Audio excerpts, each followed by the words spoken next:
बिस्मिल्लाहिर्रहमानिर्रहीम। अस्सलाम वालेकुम नाज़रीन, आप देख रहे हैं उर्दू चॉइस और मैं हूं शेख हसान असलम। नाज़रीन, आज का जो टॉपिक है मेरे ब्लॉग का, वो ऐसा टॉपिक है जो कि बहुत ही हसास है और मैं समझता हूं आज के दौर में बहुत ज़रूरी हो गया इस पर बात करना। वो ये है कि हम देखते हैं कि अक्सर जो हमारी यूथ है उसमें एक कॉमन बीमारी जो है वो पाई जा रही है और वो है डिप्रेशन। आज के इस ब्लॉग में हम बात करेंगे कि अगर खुदा न खास्ता डिप्रेशन में आप मुब्तला हैं तो इस मर्ज़ से आप किस तरह निकल सकते हैं और इसकी वजूहात पे शुरू में बात कर लेते हैं। आज जो हमारा लाइफस्टाइल है वो बहुत मैटर करता है। जब मैं इस पे रिसर्च कर रहा था इस टॉपिक पे, तो डॉक्टर्स के कुछ कोट्स मेरी नज़रों के सामने से गुजरे, जिसमें डॉक्टर्स ने अपनी तहकीकात के बाद ये बताया कि जब भी डिप्रेशन किसी इंसान को होता है तो उसमें ये चीज़ भी बहुत मैटर करती है कि उसका लाइफस्टाइल क्या है। अगर आपका लाइफस्टाइल ये है कि आप रात को लेट सोते हैं, सारी सारी रात आप जागते रहते हैं और आप जो है वो तरह तरह की सोचों में खोए रहते हैं और आप सुबह लेट उठते हैं, तो ये जो लाइफस्टाइल है ये भी एक बहुत बड़ी वजह है डिप्रेशन का। और आज की जो यूथ है इनके तो जो मसाइल हैं वो ऐसे मसाइल हैं जिसको अगर बंदा आप बागौर देखे तो बाज़ वक़्त तो बहुत हंसी आती है। यानी कि आप ये देखें कि अगर आपको कोई रिप्लाई लेट दे रहा है तो ये भी बाज़ वक़्त लोगों के लिए रीज़न बन जाता है डिप्रेशन में जाने का। अगर आपके जो है वो मार्क्स अच्छे नहीं आ रहे तो ये भी जो है आपके लिए एक डिप्रेशन की वजह बन जाती है। अगर आपको किसी महफिल में कोई बंदा इग्नोर कर दे तो ये भी आज की यूथ के लिए डिप्रेशन वाली जो है वो बात बन जाती है और इस वजह से भी जो यूथ है वो डिप्रेशन में चली जाती है।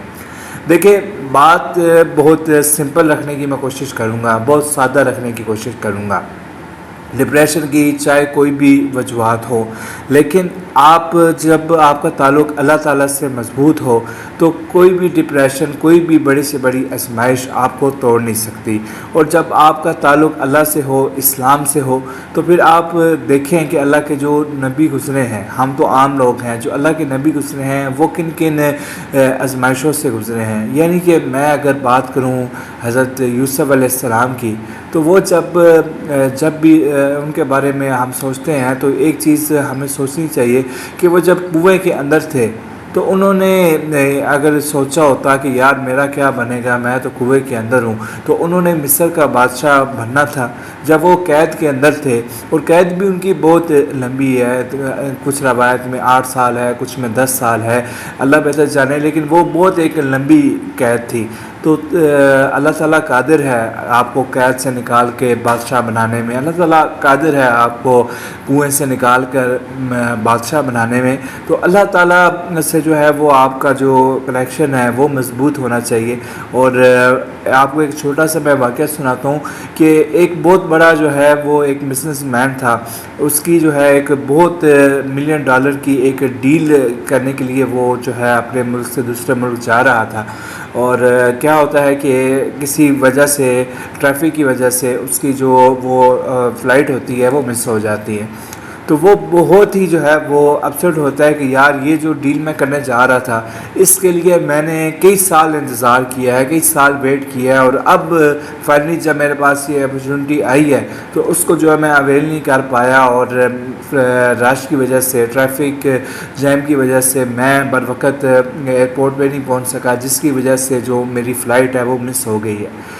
तो वो ये सब कुछ सोच रहा था, उसके ज़हन में जो है वो तरह तरह के ख़्यालात आ रहे थे। इंसान है, कमज़ोर है, तो वो जब सोच रहा था तो उसके डिप्रेशन में वो जा रहा था। और जैसे ही वो उसने सोचा कि यार ये बहुत बड़ा मेरे लिए लॉस हो गया है, अभी सारी चीज़ें वो सोच रहा था कि उसको एक ख़बर मिलती है कि जिस फ्लाइट में उसने जाना था वो फ़्लाइट जो है वो क्रैश कर गई है और जितने भी मुसाफिर उस फ्लाइट में मौजूद थे वो सब जो है वो हलाक हो गए हैं। तो वो जो डिप्रेशन जिस वजह से जा रहा था कि जी मेरी फ़्लाइट मिस हो गई है, वो फिर अल्लाह का शुक्र अदा करने लग पड़ा कि अल्लाह का शुक्र है कि मैं उस फ़्लाइट में नहीं था। तो बात सिर्फ ये है कि अल्लाह ताला जो भी करते हैं वो हमारे लिए बेहतर होता है। हमारा अगर अल्लाह ताला पे बिलीफ हो, अल्लाह ताला पे तवक्कुल हो, तो हो ही नहीं सकता कि हम डिप्रेशन में जाएं। आप देख सकते हैं, ख़ुद भी सर्च कर सकते हैं کہ جو یورپ ہے وہاں پر آپ جا کے دیکھیں، وہاں پر خودکشی کرنے کی جو ریشو ہے وہ اسلامک ممالک کی نسبت بہت زیادہ ہے۔ اس کی مین ریزن یہی ہے کہ جو ہمارا اللہ سے ایک کنیکشن ہے، اللہ سے جو تعلق ہے، وہ ہمیں کبھی بھی جو ہے وہ مایوس نہیں ہونے دیتا۔ اس لیے تو کہا گیا ہے کہ جو مایوسی ہے وہ کفر ہے، اور اس لیے جو ہے وہ منع کیا گیا ہے، یعنی کہ مایوسی جو ہے وہ کفر کی طرف لے جاتی ہے، اس لیے مایوس جو ہونے سے جو ہے وہ منع کیا گیا ہے۔ تو سمپل سی تھیوری ہے، اگر آپ میری ویڈیو اس لیے دیکھ رہے ہیں اور آپ نے ویڈیو میری اس لیے سرچ کی ہے کہ آپ بھی خدا نخواستہ ڈپریشن سے گزر رہے ہیں، تو ایک سمپل سی بات ہے۔ ایک ٹائم میرے پہ بھی آیا تھا کہ جب میں ڈپریشن سے گزرا تھا، تو جو چیزیں میں نے تب کی اور اللہ کے فضل سے میں ڈپریشن سے نکلا، وہ میں چاہوں گا کہ اپنے بہن بھائی جو مجھے اس ٹائم دیکھ رہے ہیں ان تک پہنچاؤں۔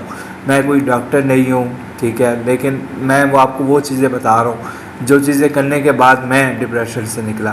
سب سے پہلے آپ کوشش کریں کہ اپنا لائف سٹائل آپ بہتر کریں۔ اس کے بعد جب آپ کا لائف سٹائل بہتر ہو، آپ جلدی رات کو سوئیں، جلدی آپ جاگیں، آپ اچھا جو ہے وہ کھائیں، اور اچھی آپ جو ہے وہ ڈائٹ کے ساتھ آپ اچھی ایکسرسائز بھی کریں۔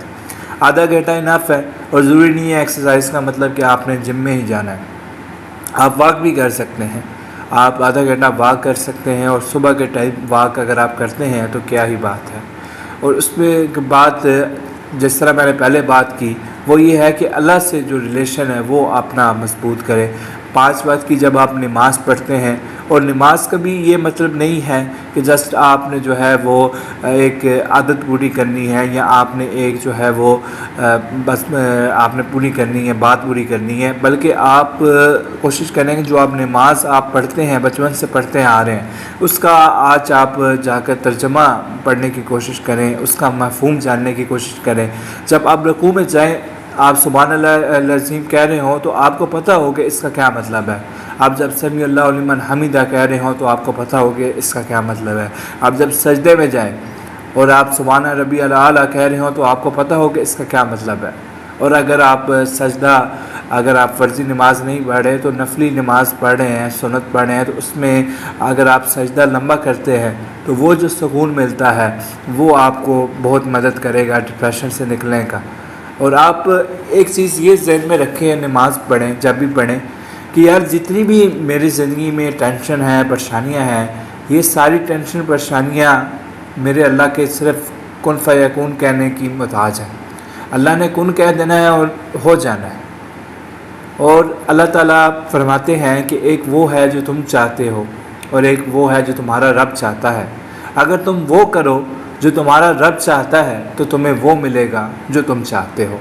یعنی کہ آپ اگر اللہ تعالیٰ سے کنیکشن مضبوط کرتے ہیں تو اللہ تعالیٰ آپ کے جو کام ہے وہ انتہائی جو ہے وہ بہتر کر دیتا ہے، آسان کر دیتا ہے۔ ورنہ اللہ تعالیٰ آپ کو جو کام ہے اس کو پھیلا دیتا ہے، اور آپ کو دنیا میں ہی جو ہے وہ کر دیتا ہے، مصروف کر دیتا ہے۔ اس کی مثال دے کر بات ختم کرتا ہوں کہ اگر یہاں پر اس روم میں، اس کانفرنس روم میں ایک پیج پڑا ہو اور اس کو جو ہے میں یوں کر کے پھینک دوں تو آپ ایزیلی جو ہے وہ اس کو اٹھا کر یہاں پر رکھ سکتے ہیں۔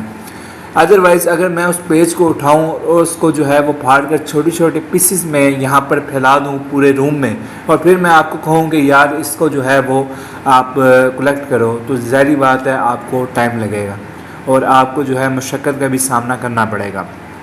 اسی طرح جب اللہ تعالیٰ سے آپ کا کنیکشن ہوتا ہے، اللہ تعالیٰ سے آپ کا کنیکشن ہونے کا مطلب یہ ہے کہ آپ فرض نماز قائم کرتے ہیں، آپ سنت نماز بھی پڑھتے ہیں، اور اس کے علاوہ بھی آپ اللہ کے ذکر اذکار میں وقت گزارتے ہیں، تو جو آپ کی حاجات ہیں وہ اللہ تعالیٰ جانتا ہے، آپ کی جو ضروریات ہیں وہ اللہ تعالیٰ جانتا ہے، آپ کے جتنے کام ہیں وہ اللہ تعالیٰ جانتا ہے، تو اللہ تعالیٰ اس میں آپ کے لیے ایک بہت آسانی پیدا کر دیتا ہے۔ آپ کے کام بکھیرتا نہیں ہے بلکہ کام کو آسان کر دیتا ہے۔ امید کرتا ہوں کہ آج کی اس گفتگو سے آپ کو کچھ حوصلہ ملا ہوگا۔ اگر حوصلہ ملا ہے تو ضرور فالو کر کے جائیے گا، سبسکرائب کر کے جائیے گا، اور اس چینل پہ آتے جاتے رہیے گا، اس چینل کو اپنا ہی سمجھیے گا۔ انشاءاللہ اگلے ولاگ میں آپ سے دوبارہ ملاقات ہوگی، تب تک کے لیے شیخ حسان اسلم کو دیجیے اجازت۔ اللہ نگہبان۔